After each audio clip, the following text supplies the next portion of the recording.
she's this Christian wife, but she's going to be a vampire, and her husband is a pastor who thinks that he can exorcise her. And there should be so much more to be said about the fact that he can't, because there's nothing wrong with her. But that wasn't better than he exercised by just stabbing people and getting away with it in the end. Yeah. So.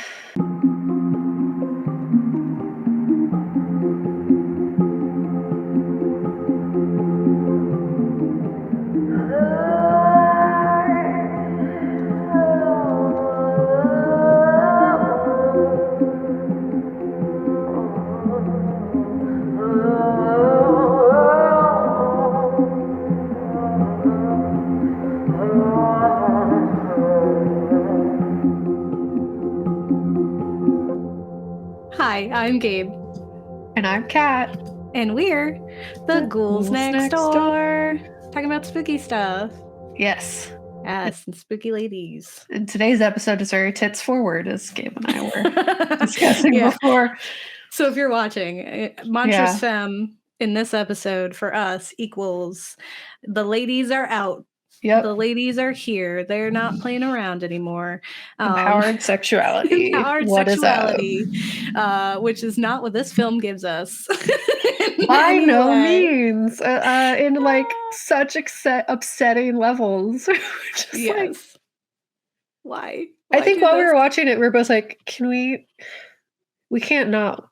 There's not enough time to pick a different movie. And I tried. I'm going to and I'll tell you all about it. But for those joining us here at the Ghouls Next Door, we are the media literacy podcast that examines media through a horror lens and discusses the real life, historical, and folklore ways that media is inspired by real life. So today we're going to be talking about Jacob's Wife, which is a film about a woman who becomes a vampire. So it's a part of our Monstrous Femme series. And it's really it's just really hard to think of doing a monstrous series of any type and not including a vampire. And I really, really tried. I was spending a long time. At first we picked Jacob's Wife, and primarily because of the title. I was like, perfect. It seems like it's going to do a thing. This seems like exactly what we're looking for. And then it just really wasn't seeming like that. And so we were trying to find other ones. And what I found often was that most of the media would be male vampires, or there were female vampires, but they were side characters, or they were tools or devices for these male characters, or they were vampire hunters. Buffy. Yeah. Or we'd already covered the film. Yes, yeah. So it wasn't available to be covered once more. Yeah, because we've already covered Queen of the Damned in our Anne Rice episode, though it doesn't quite fit because it doesn't feature Aaliyah as our protagonist on her journey for self-discovery or awakening, or anything else empowering. She's actually the villain, so that doesn't really work. She was really cool and empowered, but she already did that. So it wasn't about her. We did cover Bit, which would have been really fun to do for this series and would have hit a lot of our check boxes for it. But we've already done that. We did it in our queer horror series. So, and I don't think we need to redo it. I think that analysis is pretty decent. Yeah. I considered covering Vamp with Grace Jones. But like with Queen of the Damned, she's not the protagonist, and she also does not speak a single word in the whole film. So I didn't want to do that either. That's super fair. I feel like hopefully other films will exist one day. And I think what was most upsetting about this one is it's made in 2021 and it did not feel like that. Yeah, it definitely does not. So hopefully in the future we'll have more. 4 years, 4 more years of Ghouls, we'll be like, okay, finally, the film has done it. We did it. Look at it do. So happy. We can talk about it. Celebrate. It is super upsetting that it's 2021, and I will definitely get into it. But what drew me to Jacob's Wife was, like I said, the title, because it's similar to how Jennifer's Body draws you in. This was being very clear that this was a film about a woman whose autonomy has been taken from her voice and her power. And my hope was that by the end of the film that she would get all that monstrous feminine awakening journey that we were looking for. And I am sad to say she does not do that. That does not happen in this film. Instead, we just get this film that starts strong, loses the thread in the early middle, and comes out with a muddied, complicated, rather unfeminist ending that left a lot to be desired. And then also there's a lot in here when I get into my section that was also very upsetting. Too. We'll talk about it. That's just very surprising for a film in 2021. And it was a film that I read somewhere that Barbara Crampton, the actress in it, had read the script a long time ago, quite a few years ago, and was pioneering to get it moving forward and was like, we need to get this done. But the fact that it wouldn't get any rewrites or certain people aren't reading it to be like, you want to rethink that? Yeah. You want to rethink this? Let's look at the climate of the world and maybe just like not make these choices that we're making. Yeah, let's not be ignorant, right? Let's not completely dismiss the experiences of certain Americans by making this film that actually doesn't even do what it set out to accomplish in the first place. So no one, like, it's not even a win. Like, I can't even be like, well, it's not like, don't critique it because we need it for it to exist. It's like, no, I don't think anyone needed this film to exist, unfortunately. Yeah, we like, it maybe would have been fine if it didn't exist. It would be better if it didn't exist. Yeah. Why don't we get into it? Why don't we hop in? And we'll see how it goes. So Jacob's Wife, like we said, is from 2021, and it is about Anne, married to a small town minister, feels her life has been shrinking over the past 30 years. Encountering the master brings her a new sense of power and an appetite to live bolder. However, the change comes with a heavy body count. It wasn't actually that heavy, and I'll talk about it. The body count is problematic. And like when you read that, it's really interesting. You're like, ooh, like that's exactly the whole thesis of what this series is for the Ghouls. It's perfect. And then we watched it, and I was like, there was several parts where we're like, do we have to keep watching this, or could we just turn it off? And we kept watching. So we watch it for you. You don't have to. But Jacob's Wife follows Anne Feder, who's played by the talented scream queen Barbara Crampton, and her pastor husband Jacob Feder. And our first glimpse into Anne's life is one of solitude. She sits in the pews as her husband delivers his sermons. Then she stands by his side as he greets their congregation. She is verbally petted as a good wife, like, or just like a good godly woman constantly, just for being there and being silent. And she remains silent, though throughout this whole like introduction to her, you can really sense that she has this like instinct to intervene in a lot of the conversations, to just like literally have an opinion, and to be anything more than a wallflower that she's been for the entirety of this film. And later, when it's revealed that a young woman from their congregation has gone missing, her husband and friends assume that the girl has simply run away. And that seems like an impossibility in Anne's mind. And throughout the scene, that urge to speak that she's kind of been like pushing down this entire first part of this film continues to bubble up. And as a viewer, that tension really tugs at you each time she is spoken for or talked over. Like, it's like, Anne thinks this, and then she goes to like say something, and they're like, Anne does that, right? It's never like, let's stop and listen to Anne, which like I really felt that like because you could see her, like I was like, oh my god, this is gonna be good. And eventually she opens her mouth to defend this young woman, and in her hesitancy, like each time had like kind of lost the opportunity, so it comes out as like kind of aggressive, like, oh, just let me say this thing, and it really shocks everyone who's there with her. And eventually, like, they still dismiss what she says. But it's kind of jarring to them because they're just like, who knew that Anne had opinions? Like, that she had thoughts in her head and that they exist, like, she could speak for herself. No one knew. Oops. There we go. I was... I'm trying to do the thingamabob and I fucked it up, but it's fine. I was about to say that it's kind of like when you're... I resonated with that specifically, like as a woman, but also like from a like autism perspective, because I was like, you always like miss the point. Like you wait for your turn to talk. You're like sitting there. You're like, I'm ready. Okay, I'm going to say the thing. I'm going to say it, and then you say it, but it's like 5 minutes too late, and then the conversation just dies, and you're just sitting there like, this is why I don't intervene. This is why I don't say words. Oh God, make it end. But yeah, it felt very much like that. But then at the same time, it's like, I don't think that was her experience. No, but it is like like I even have that where you're just like, oh, okay. I'm thinking about what I'm going to say. I'm going to contribute. And then it's like, oh, that moment has passed. Is it still okay for me to contribute? Can I bring that back up? Like now I have nothing to contribute. I've also stopped listening to everything that's being said because I'm like stuck trying to remember what it is I want to say. Yeah, and you're just like, the conversation has gone too fast. Yes.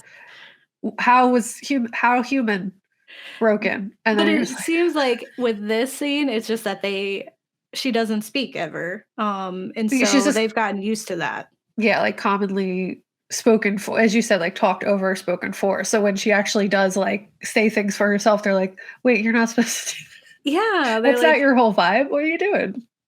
You're supposed to shh. Yeah. I think your husband already told us what you think. So. Yeah, so you don't need to say it again. It seems repetitive. Yes. But yeah, Anne, so later we find that Anne has been working with a group to save and renovate an old historic mill, and her husband dismisses this as like a hobby, like not a job. And he's is surprised that like she exists outside of him almost. Like it really felt like he was just like, oh, that thing maybe you mentioned to me does like has some point in your life. I didn't know. Yeah. And he shows really like no interest until he learns that the one of the people that's involved in this project is an old flame of hers, and then he's like I don't know if you should go, and this is because you're my toy. No one can play with my toy. Yeah. But I think for me, like it was a moment where I was like, oh, he isn't unaware of like how loveless, sexless, and just like everythingless that this marriage is, and is very aware that there is temptation for Anne. But he, even for that moment of like jealousy and hesitancy, it's brushed off pretty quickly because he knows his Anne, right? He's been with her for decades, and she would never. She is a good, God-fearing wife. She does what she is told and what is expected of her. He is not afraid.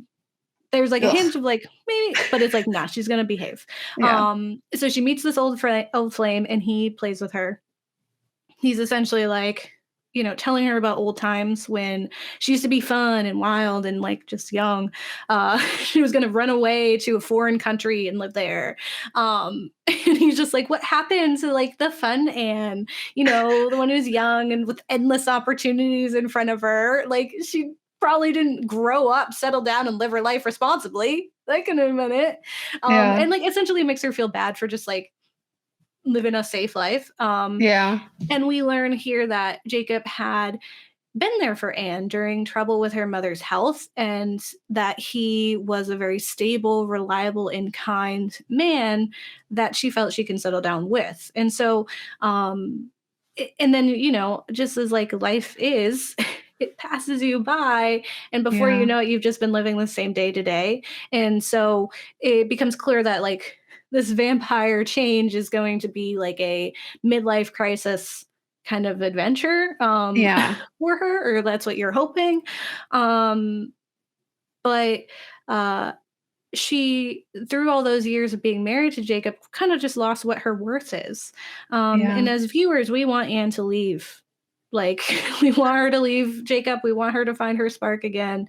And eventually you see Anne and the old flame sneak off to the old mill to do some location scouting and chemistry scouting between each other.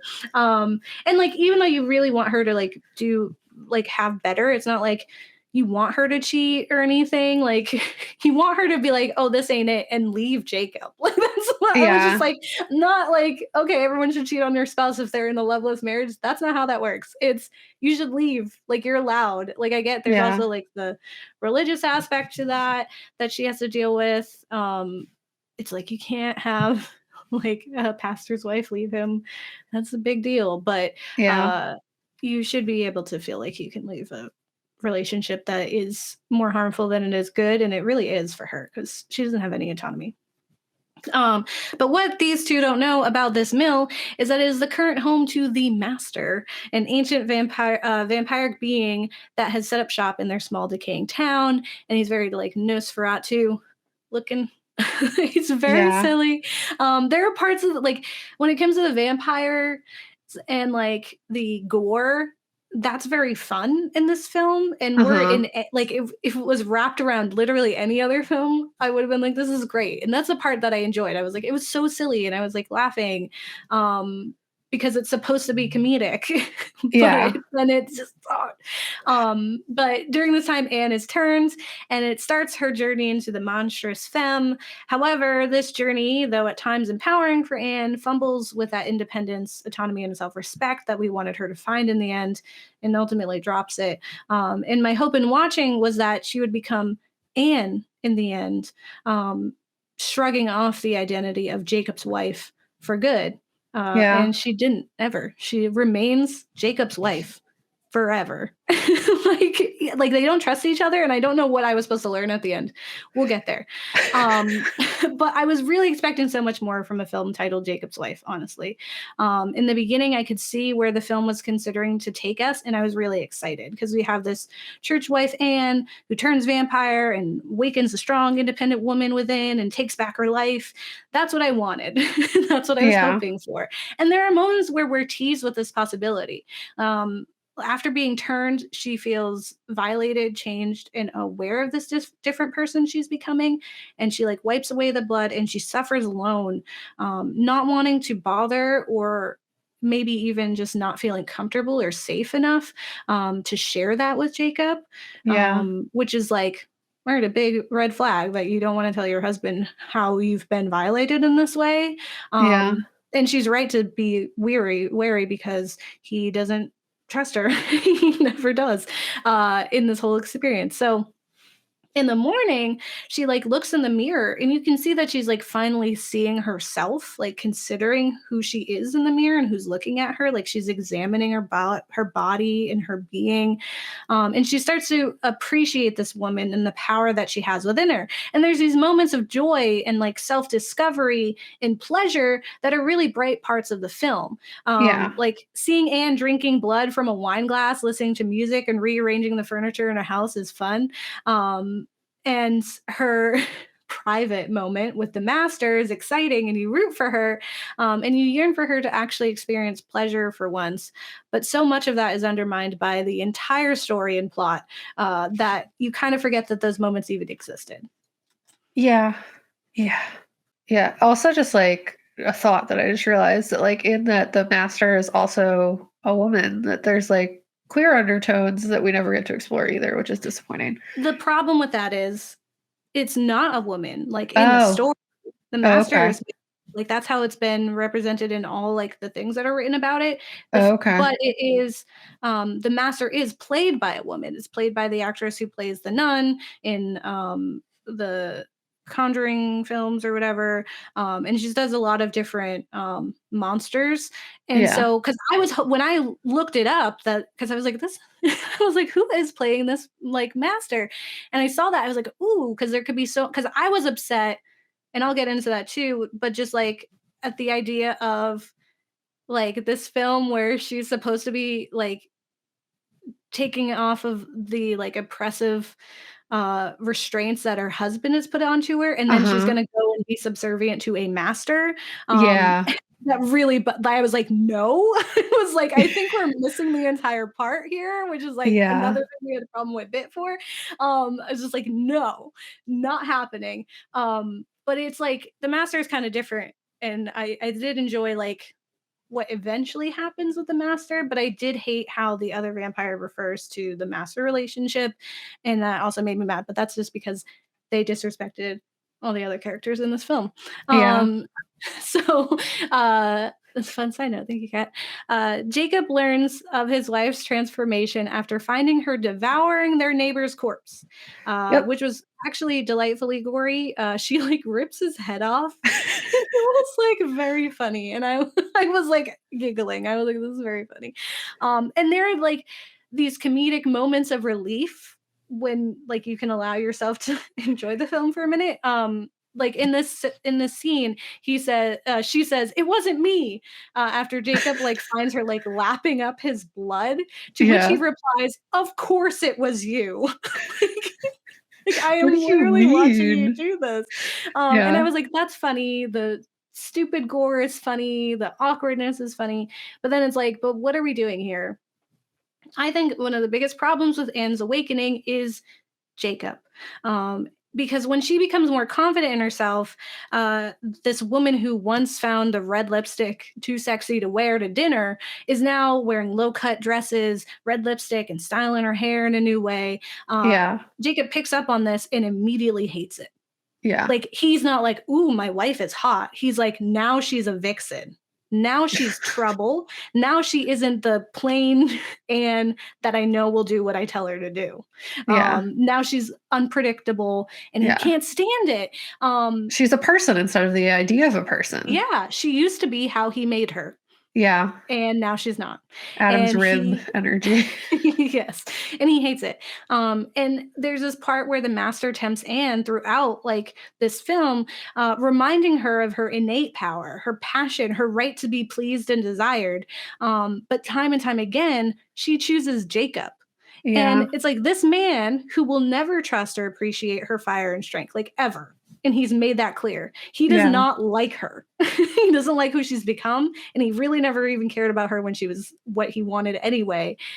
And he still feels like in the film, like he's the protagonist in a way. And that like her changing has been done to him. Oh yeah, no, that's super fair. Like he's been robbed of a wife, of the obedient wife that he was supposed to have. Like, he put in his time. He helped her when her mom was sick. He's a pastor. He deserves this. And by her trying to find any autonomy is disrespectful. Even to the point where, like, when they go to decide to kill the master, he forbids Anne to go.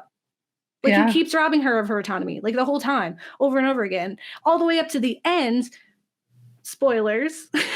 Don't watch this film. I'll watch it for you. Where he kills the master for her. Yep. And like during that time, the master is explaining to Anne that he only chooses, like the master only chooses specific people to turn, and that they aren't subservient to him.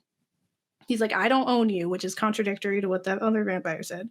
But essentially it's just like, I did it because I saw that you were struggling. I saw that you have potential to be more and to be strong, and that they were keeping this from you. They're never going to respect you. They're never going to love you. They're never going to appreciate who you are right now. Like, they don't trust you. Look at them. And while Anne is like trying to figure out what she wants to do, make a decision for herself.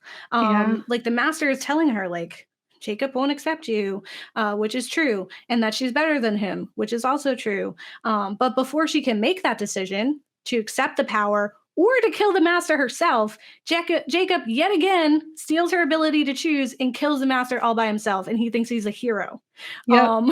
He's like, "Oh, good, I saved you from making a decision for yourself."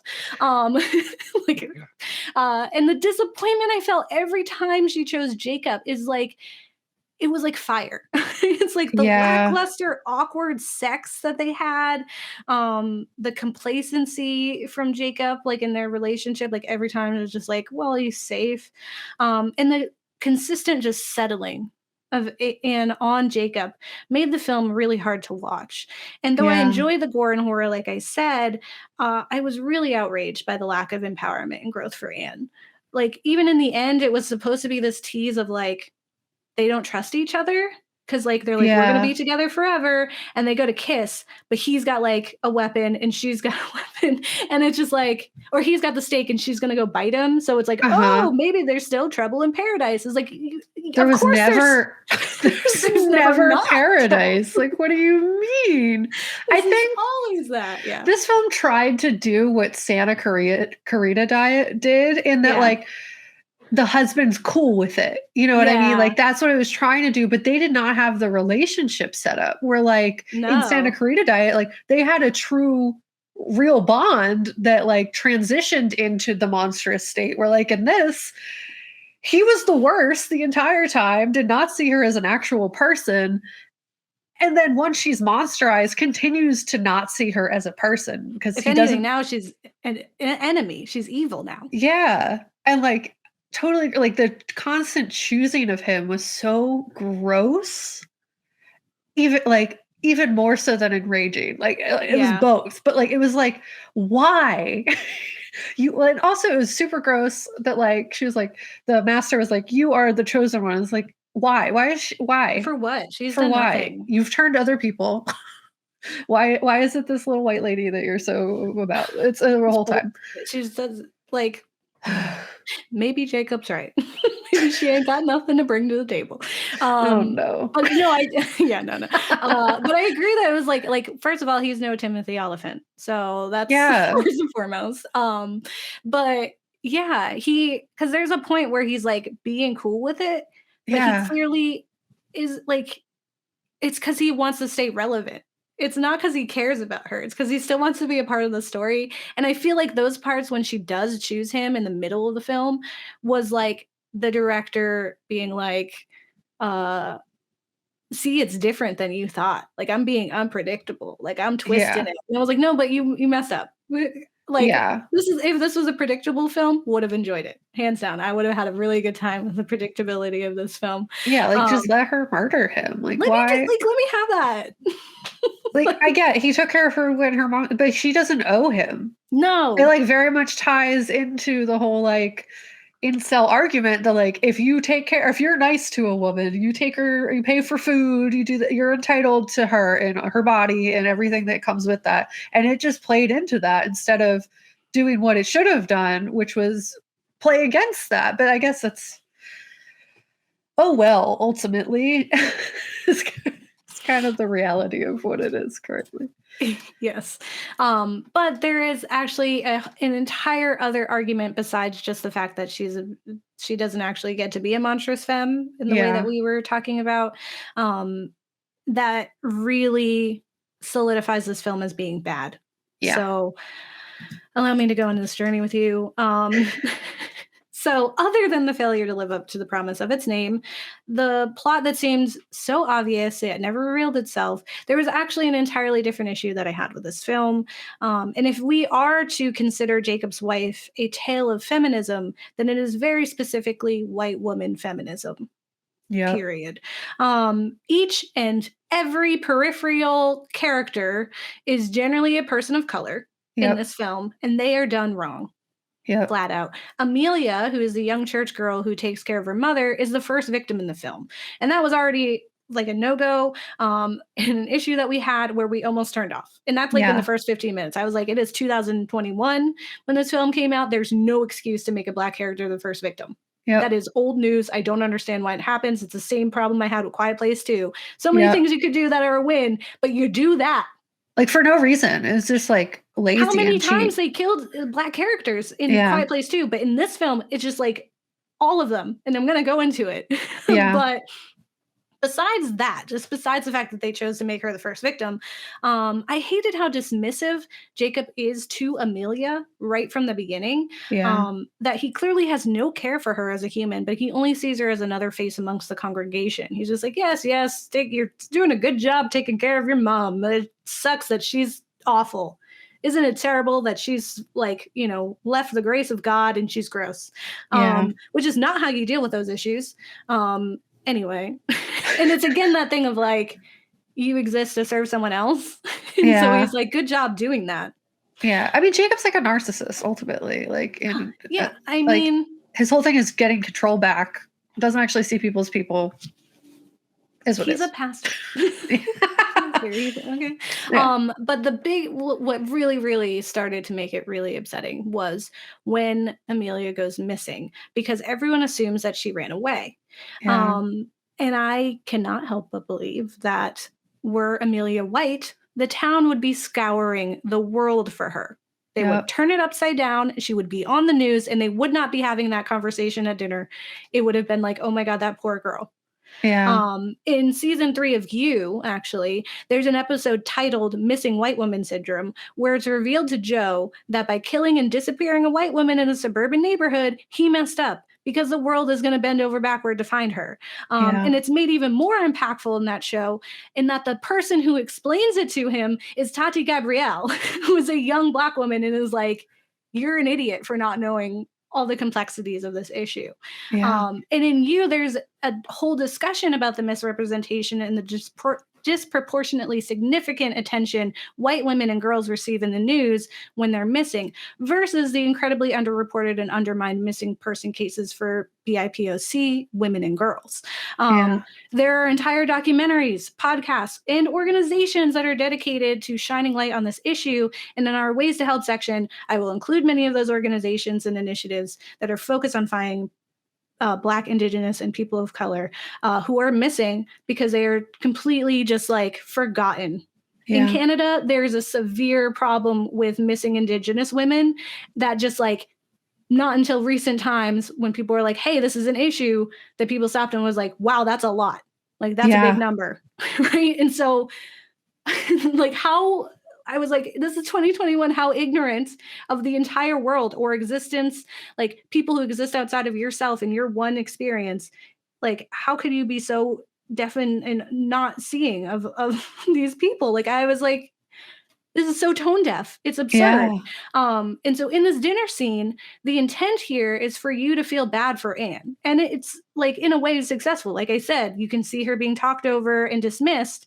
And when she does speak up, she's met with confusion by her peers. But here, she's also supposed to be seen as a hero to some degree because she's sticking up for this young girl. Like she's actually seeing her. She heard her out. She feels a connection because she's also caring for someone. She cared for her own mother and knows that struggle. So when you're watching, you may see a white feminist who is speaking out against injustice towards another woman and trying to use her privilege as a white woman to get their attention. But this shifts completely when the film decides to put her experiences first and to villainize the very person she was defending. Completely. So Amelia is a vampire. Like I said, she was the first victim.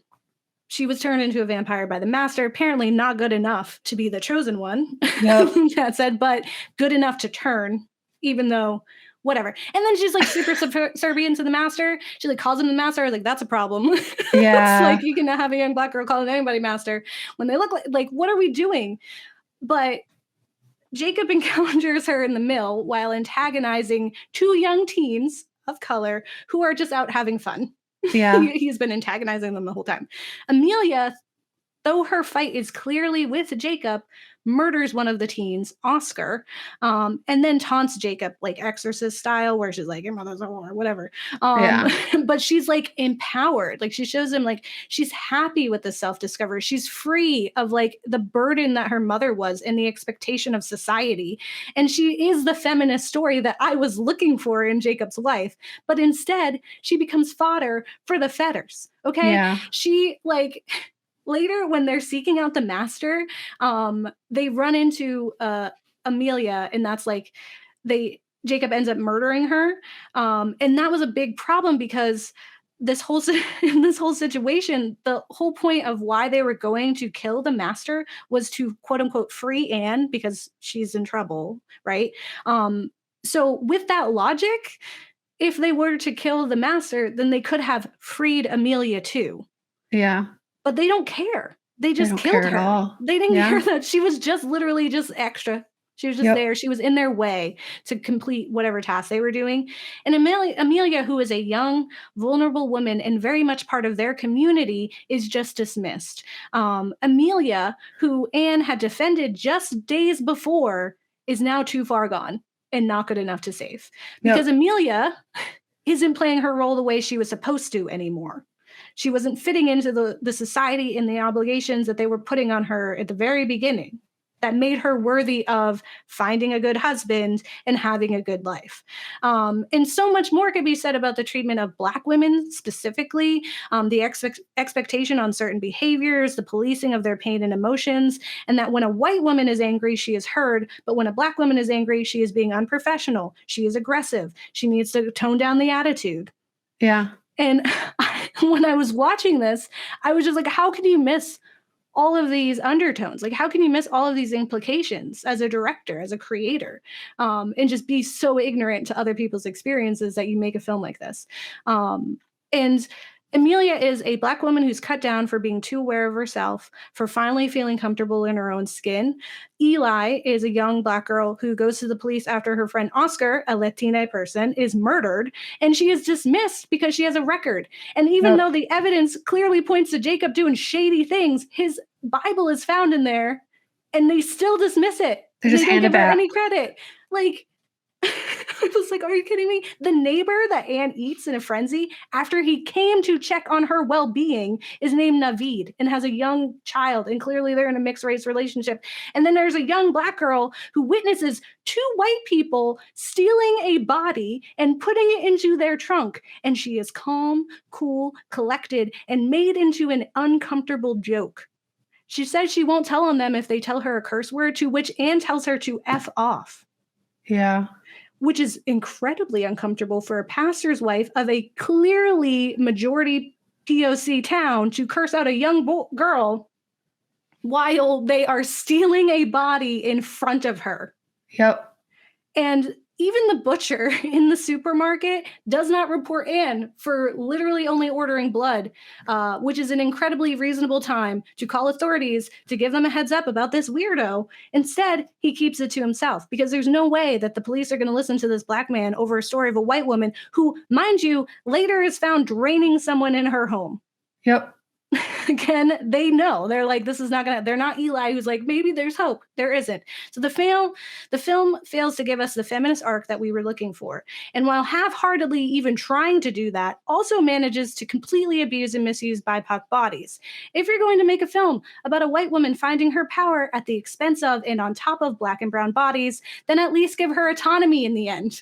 No one wins in Jacob's life. And I think it's really safe to say this is a no for Ghouls. Yep. It's like, this is absolutely a failure on the part of creators.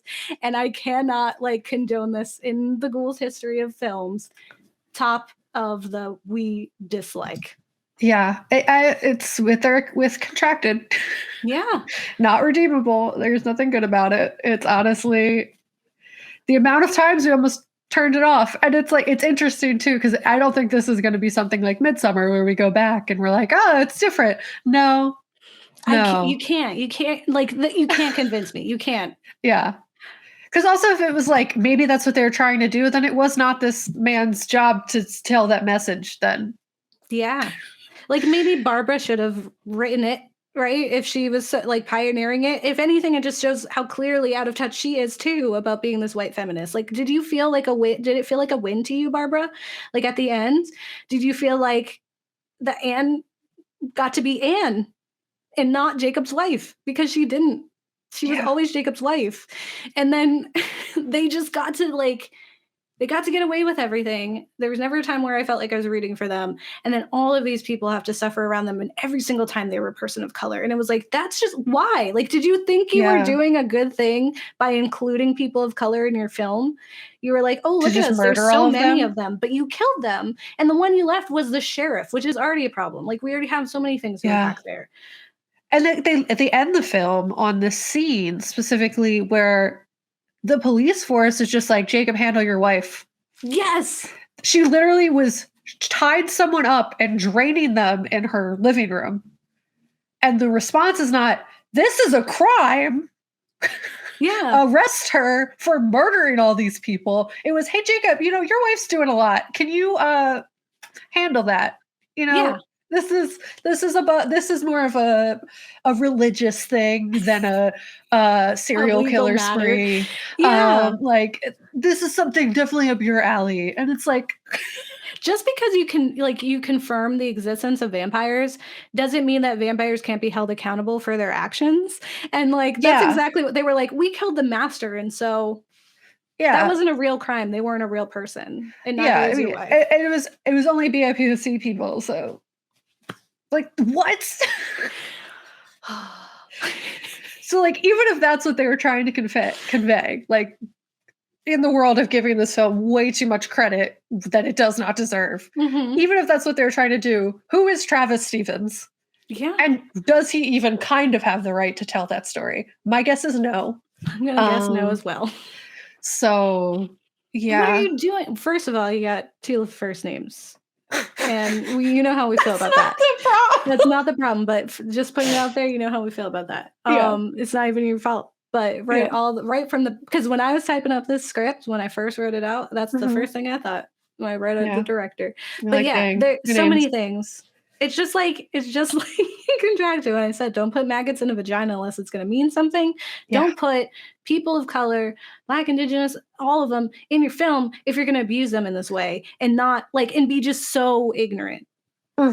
Like, I was telling Kat before this, I was like, if Anna Lily Amirpour can like get abuse from audiences and have like that complicated interaction because she featured a person of color who died in the film, and someone like called her out for it, if she can be held accountable and people can go after her, then I think this man can be held accountable and should be. And there is none of that. Like the fact that no one in any of the articles that we read even remotely mentioned the problems. I searched for it. I even changed my search classification. I was like, Jacob's wife, problem. Jacob's wife, white feminism. Jacob's wife, abusive POC character. Found nothing. Literally nothing. And it was really why I was like, I looked for it. Like I even used different keywords. I wasn't even just looking up the film. Like I was looking for a specific somebody saying something, and I did not find anything. And if you are out there and you also feel this way, please tell us. Because you're not on Google and we don't know. Well, we know why. But like, Yeah. And I let us know like how you feel and if you felt similarly and you feel like it's not being represented or covered properly. And because it really isn't. And I think people need to do that. One of the other things Kat and I were talking about was like, you can't praise horror or film for having an impact on the world in positive ways when you don't also like critique it when it's not doing that, when it's being harmful, like because you completely like invalidate like how important the impact of film media are when you just dismiss it when it's bad, like when you don't want to harp on it, you don't want to critique it, but you only want to ever talk about when it does a good job.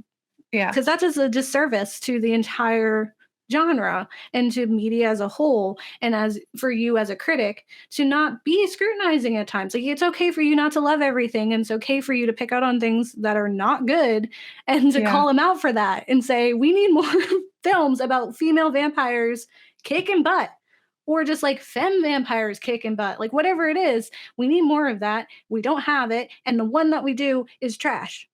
And also Bit let us down too. Like, at the end there. Pulled its punches. So if you're out there and you have a vampire script, we want to see it. We want it out there. Yeah. There we go. I'm going to yell a little bit too in my section. It's going to be a little repetitive, but it's fine. I love it. We're here. We're saying words. We're saying words. And we're doing stuff. Could it be that vampires have a similar theme to that of the succubus and werewolf? Yes. Unshockingly, vampires, like other monstrous creatures, exist to represent societal fears of people acting outside societal norms. They are a literary and cultural tool to dissuade individuals from acting in certain ways, and fear those who do, and ultimately ostracize the existence of the other, whatever that is, throughout history. What was disappointing about this film, as we talked about, is that it didn't present anything new or especially interesting to the idea of the vampire, as well as just being blatantly offensive. And maybe it wasn't trying to. I think it's pretty obvious that it wasn't trying to. But vampires can be a great tool when used correctly, for representation in that monsters in film, literature, and other media often are coded to represent the other and push back against like the oppressive forces, and in some cases, like this one, reinforce them. When approaching the monstrous feminine, there are so many opportunities where the presentation can act as a commentary on feminism as well as intersectionality. They don't have to exist as separate things. Yeah. And this film, unfortunately, missed that opportunity entirely. It felt like it was an early 2000s film, despite the fact being made in 2021, in that it was filled to the brim with BIPOC characters, but did not give any of them autonomy, depth, or power that was afforded to the white protagonist. Instead, it used them as fodder for this white woman who ultimately only cared about how the patriarchy impacted her personally. And never, as you said, got to achieve that power. And any power that she did get to achieve was achieved through cannibalizing the BIPOC characters in the towns as a mean to stand up to her white man husband while simultaneously benefiting from his status and his pull with the local police force. Oh my God. The approach was really tone deaf, as Gabe shouted. I'm shouting. It was really tone deaf. How was it made? How did no one watched it and was like, hey, maybe we change this. Maybe we don't. Like what? Maybe no. Why isn't anyone asking him, like, what do you want? What did you want to do? What is your goal? Okay, if we're taking like the literary thing where you pick a backpack, you have a backpack, you put all the things in the book backpack. What was your goal at the end of the hike? What was the goal at the end with your backpack? What did you want to achieve? Because you didn't achieve, if it was to make a movie that just reinforces the patriarchy and is bad, then you did that. Congrats. You did a great job, guy. Yeah. But as Gabe kind of got into, it was really upsetting, the presentation of Amelia, who is just as much dealing with her newfound vampirism, and for whatever reason is viewed as less worthy of surviving in the eyes of Anne and apparently this entire town, despite the fact that they're facing this like same oppressive patriarchal force. And Anne starts the film expressing very performative worry about Amelia, only to quickly jump to demonize her and dismiss her personhood as soon as it is inconvenient to her. And the film continues to follow Anne in her journey of centering herself as she actively murders and hurts the BIPOC men and women around her for her own gain. The film ends with this muddy and grossly unaware representation of white feminism, if I've ever seen one. And it's likely that while we went into this film expecting so much more, that it's passed for so long because lots of people don't go into films expecting them to be better or different. Go into them passively as gives it like not wanting to critique them, when some films need to be critiqued, especially if they're going to exist within a genre that like we really love because of the fact that it's always saying things and putting like powerful statements out there. And it doesn't always have to do that, but it also needs to not actively do harm at the same time. Like it'd be one thing if it was just a fun vampire film and like that's what we were expecting, but it clearly positioned itself as if it was trying to say something and then actively harmed what it probably classified as its audience in trying to say it. So it positioned itself as it was going to say something interesting, taking a stance against oppressive patriarchal religious space, and then carelessly and without actually saying anything meaningful, just threw that away. To which I say, oh, well, maybe we'll get to make films one day and they'll do different, or maybe 2021, there'll just be so many wonderful 2022, we're in a different year, whatever. You know what I'm saying? In the future times, we'll have different films that do a better job. But hashtag fund the ghouls.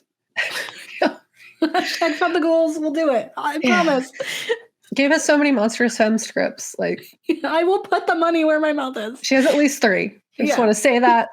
I've read them and they're great. So, but yes, the monstrous feminine can be used as a tool to challenge oppression. And when it's done right, it's so exciting. The use of the vampire has been used in media by both the oppressor using the monster as a way to demonize, as well as the oppressed taking back that monster as a point of catharsis and healing. While this film didn't achieve either, we have watched some really fun vampire films that maintain a level of wit and awareness, such as Bit, Vampire in the Bronx, So Vam, and others. And when discussing the monstrous femme and monsters in general, it's important to recognize what can classify someone as a monster. How do you get deemed a monster bi society, vampire, werewolf, succubus, whatever have you, because they all kind of overlap. And to that, I say it's really simple. You exist outside the domestic space, monster. You exist outside the 9 to 5 daylight hours, monster. You exist outside the heteronormative, monster. You exist as a confident sexual being, monster. You exist in your skin, and that skin is not white, monster. I could go on because societal othering creates this idea of the monster, and that can be applied to so many different things and is largely influenced by social trends. So the result being to literally just exist as your authentic self, if that is a threat to those who don't, is the superficial societal construct dubbing you a monster, because that's easier than changing the system. If you can silence the voices that are different from the ones that are in power, that is easier than letting them actually change anything that's happening. And it's also, unfortunately, been used as a tool throughout history to justify countless atrocities done to those others, be it through witch and werewolf trials, wanton assault and murder, or just general ostracization or disenfranchising. Today, we're talking about vampires specifically, though, so I'll provide some facts. According to history.com, there are almost as many different characteristics of vampires as there are vampire legends. But the main characteristic of vampires is they drink human blood, and they typically drain their victims' blood using sharp fangs, killing them and or turning them into vampires themselves. We've seen many renditions of the vampire throughout the film and literary history. There are vampires that sparkle, vampires that can't be in the sun, vampires that, if they consume enough blood, do get to go out in the sun. And the Forever Fun, let's subvert the usual understanding of what a vampire is, and the things that are actually weak against are really empowering for them, or just really kind of flipping on its head what is understood of a vampire is and making it different. So the way vampires are represented in media is similar to the way vampires are represented in history, and are often used to explain things that people may not understand. The understanding of vampirism in the Middle Ages, for example, surrounds the fear of the spread of the plague. This kind of stemmed from a lack of understanding surrounding the ways in which viruses spread, as well as the way the body decomposes. So in one example, in the Middle Ages, whenever a plague would take out an entire family, they would think it was vampirism because of the bad luck associated with it, as well as the mass loss of life. And because of the fact that they didn't understand how decomposition happened, that lots of plague-ridden bodies would have blood pouring out of their mouths, and that was a common thought to exist as vampirism. But there are instances of illnesses that impact one's ability to be out in the sunlight, such as porphyria, is my guess, that are misunderstood and also deemed as vampirism because of the skin reaction to sunlight and how it blisters. Some symptoms of porphyria can be temporarily relieved by ingesting blood, apparently. And other diseases blamed for promoting the vampire myth include rabies and goiter. So vampirism was also used as a scapegoat for various horrific historical events, but also used as a reason for plague deaths, bad luck, and even literal serial killers, among other things. Throughout history, there are references made to vampires that, in viewing in hindsight, there's a scientific perspective that makes them seem less realistic. But that's really most things. You look at them and you're like, wow, yeah, no, we have a better understanding about what the world is. So now we see that for what it actually is, and we don't think it was a monster murdering bunches of people. But the history.com article goes on to outline whether or not vampires are real, and says vampire superstition thrived in the Middle Ages, especially as the plague decimated entire towns. The disease often left behind bleeding mouth lesions on its victims, which to the uneducated was a sure sign of vampirism. It wasn't uncommon for anyone with an unfamiliar physical or emotional illness to be labeled as a vampire as well. When a suspected vampire died, their bodies were often disinterred, which I believe means you dig them up, to search for signs of vampirism. And in some cases, the stake was thrust through the corpse's heart to make sure they stayed dead. Other accounts describe the decapitation and burning of the corpses suspected of suspected vampires well into the 19th century. There was actually an example where they suspected in Rhode Island, I don't remember exactly the year, but that they had suspected the daughter of this family was a vampire because the entire family died of illness, tuberculosis, I believe, specifically. And what they did was even worse because there were some children who survived, but because they thought the child was a vampire, they burned her and then made the brother of her eat the ashes in attempts to cure him of any potential harm. And he died because you're not supposed to consume dead people, especially the ashes of dead people. Especially when there's tuberculosis rampant. Yeah. So it largely stemmed from a lot of misunderstandings associated just like with health and with what bodies can do. And instead of just being like, bodies do stuff, that's crazy. They're like, it's evil. It's because of evil. It's literally, you've done something, so this is why. But similar to zombies, the fear with these things coming back from the dead, coming back to hurt you, as well as things entering the living plane that ultimately shouldn't be here anymore, exist as this like fear of what my partner described as like fear of accountability in some sense. The existence of vampires themselves directly challenge the Christian understanding of the afterlife, and the fear of the undead, demons, and other surrounding death practices is something that's oftentimes motivated by Eurocentric thinking. So considering a lot of American media is heavily influenced by Eurocentric thinking, it makes sense why a lot of our understanding of the vampire and like of horror ends up being told through a Eurocentric lens. My partner Isaiah, as I said, brought up that it could stem from a fear of being held accountable for actions, and that specifically Christianity and Eurocentrism kind of tie together in that there were millions of atrocities committed by that entity, and that the fear of the undead could more often represent the fear of being held accountable for the countless atrocities that took place at their hands.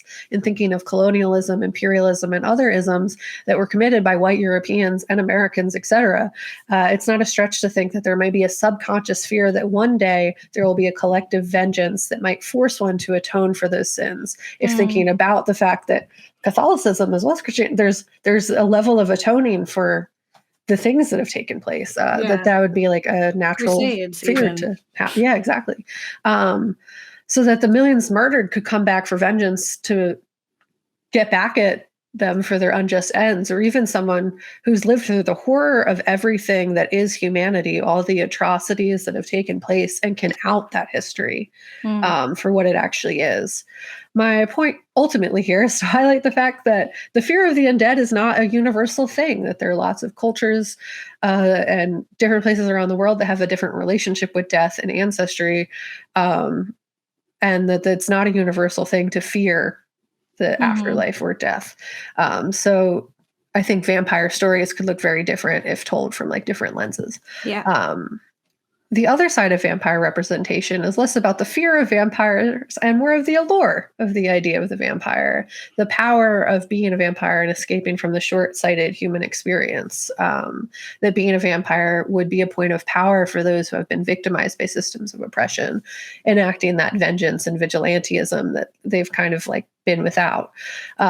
Vampires also provide a pathway to power in that they have the strength and special abilities associated with them, that usually there's like a level of like superhuman strength, not having, you sleep during the day, so you have a different point of time in which you can enact such vengeance, kind of like Batman. And there are those who see the vampire experience as a way to kind of gain power within lives where they don't feel like they have that power, a lack of belonging in a space that you have, like in like vampire, kind of like witch covens, like vampire collectivism. There's like community that can be established through that, that would give a level of a lack of belonging, or a sense of belonging in a general space of lack of belonging. If we're thinking bit and how like the goal of that vampire collective was to kill all the gross, awful men that preyed on women, there's like also a power that comes with the monstrous feminine vampire, and that you have a ownership of your sexuality and be sexually free. to live openly however you want, and freeing oneself from the oppressive patriarchal standards of gender roles as well. Like owning your sexuality because no one can really tell you otherwise because you're going to live forever and they're eventually going to die and their opinions don't matter.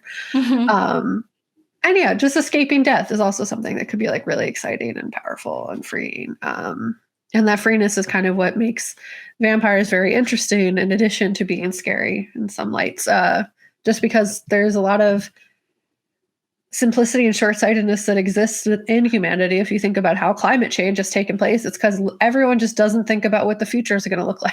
Yeah. Or specifically far enough into the future. Yeah, they're like, this is the time that we're here, so we're going to do it, you know, and then what happens next? No one cares. Yeah, that's not my problem. That's somebody else's problem. We're like vampires. If they're here the whole time, it's definitely, they're like, hey, no, it's actually a problem. I've seen this a lot of times. Yeah. And that's really like, cool thing. There are really, like you were saying, there are some really great vampire films, and like we've covered vampires a few times. We did the Monsters of Love in our Love Gone Wrong or Romance Gone Wrong series, where we talked about Only Lovers Left Alive and just talked about that. But even with like the zombies, like the fear that like the repercussions of your actions are animated and come back and stare you in the face and take vengeance, and that maybe you're not the hero this time. But also I was thinking, like, with the procedures that they did with like exhuming bodies and then harming them after like their death, like staking them or burning them or doing those things, it's like you are I'm totally blanking on the word, but it's just like you're disrespecting. Desecrating. Yeah, you're desecrating these graves and these bodies, which can be a really big, like in certain cultures and just like places in the world, like that is really a severe thing to happen to your loved ones. To disrespect and abuse their bodies after they're gone can have a really severe impact on the way that, like, based on how you envision afterlife or what happens after death. And so there's just so, like, it's like ignorant and it's disrespectful because it's coming from the lens of how you envision the afterlife and what your culture is saying. Eurocentric death practices. So it's just like, it just like it never stops. It just keeps on getting worse. So many layers. Yeah. It's gross and sad. But I mean, and it's like I had so much hope because I was like, okay, you have this, like, I was hoping there would be more to say about the fact that she is Christian too, because she's like in a home, she's a vampire who lives in this house that had a bunch of crucifix like throughout the house. She had like the pieces of garlic that were just like hanging like on the wall. Like she can look in mirrors. Like there's all these things that they were subtly disproving as far as like vampires go, and the fact, but like I was like, she's this Christian wife, but she's going to be a vampire, and her husband is a pastor who thinks that he can exorcise her. And there should be so much more to be said about the fact that he can't, because there's nothing wrong with her. But that wasn't in heaven. He exorcised by just stabbing people and getting away with it in the end. So I had the one thing was when we first started watching, there's like sermons in the beginning, and he's like talking about being a good partner and good wife or whatever. And I was like, when I grew up in the South in Florida, we had this really small church that we attended that was like, it was like wood, you know. It was like that someone helped them build it, kind of small in the middle of the woods church. And the pastor there, he was a nice man, but I just remember one of the sermons was like similar in that vein of like, you need to be a good wife and take care of your husband and all that. But it was kind of uncomfortable because the pastor at the time had been dating this woman who was a part of the congregation. And it felt very like, even I was like young, I was in middle school, and I was picking up on this, like, he was like, she isn't taking me seriously, and she needs to realize that I'm the one for her. And I was like, you cannot use the word of God in the middle of like Sunday mass to like push like that she needs to obey you and be yours, and just like, you know, like marry you. And then eventually they did get married, which is gross. I wonder if they're still together. But I just remember being like 14 and being in the pews like, this doesn't seem right. It seems like he's angry and he's taking it out, and he's using this book that like we're supposed to care about, to push a message that has nothing to do with like us. Yeah. And I mean, it's just the whole thing was honestly just really gross too. And like thinking about that as well, just the way in which religion acts as a tool of the patriarchy, as well as like a tool of like anti-LGBTQIA stuff. Like, not every woman wants to be a wife to a husband. You know what I mean? Like, not everyone wants a man. Yeah. So maybe talk about different stuff. Yeah. They also don't have children, which I think is really important, because I wonder, like, that could have been talked about. Like, I wonder if Jacob has some resentment towards Anne for that, like not doing the role of the wife that is. Yeah, maybe that's why his like passive aggressive sermon was actually about. Yeah, like, you didn't even have a child that's gonna take care of us and belong to us. Yeah, which is also just super gross, because it's like women can do whatever they want. It's their parts. So yeah, how dare. Yes. So that is our review of Jacob's Wife, which you can tell we hated. I think the rest of the series is going to be full of things that we enjoy. Hopefully. Definitely the next episode we enjoy. I don't know, blew my mind, and I haven't seen The Girl with All the Gifts, but I definitely want to. And we will. There are really amazing vampire films that in the future we will cover. They just didn't fit into this. Like, there's Death by Temptation, but like that's a male vampire. There's Transfiguration, also a male vampire. So there are things that like I want to cover those because they're saying really amazing things, or they're worth talking about. It just didn't fit with this. So if there is a film that you were like, you should have covered this, and it's not bit, because we've already done that, please let us know. And Sovam, which we've also covered, but that's not the female vampires are peripheral in that. And so let us know. We always want to hear. Definitely check out our ways to help section so you can see how you can support and actually do the work that this film like negatively impacted. The white women syndrome. It really upset me. I was like, we just had Gabby Petito in that whole situation where there's like a young Black girl who was missing at the same time under similar circumstances, and no one heard about it. But the world stopped to find Gabby, and we knew exactly where she was. Like, I can't like. Okay.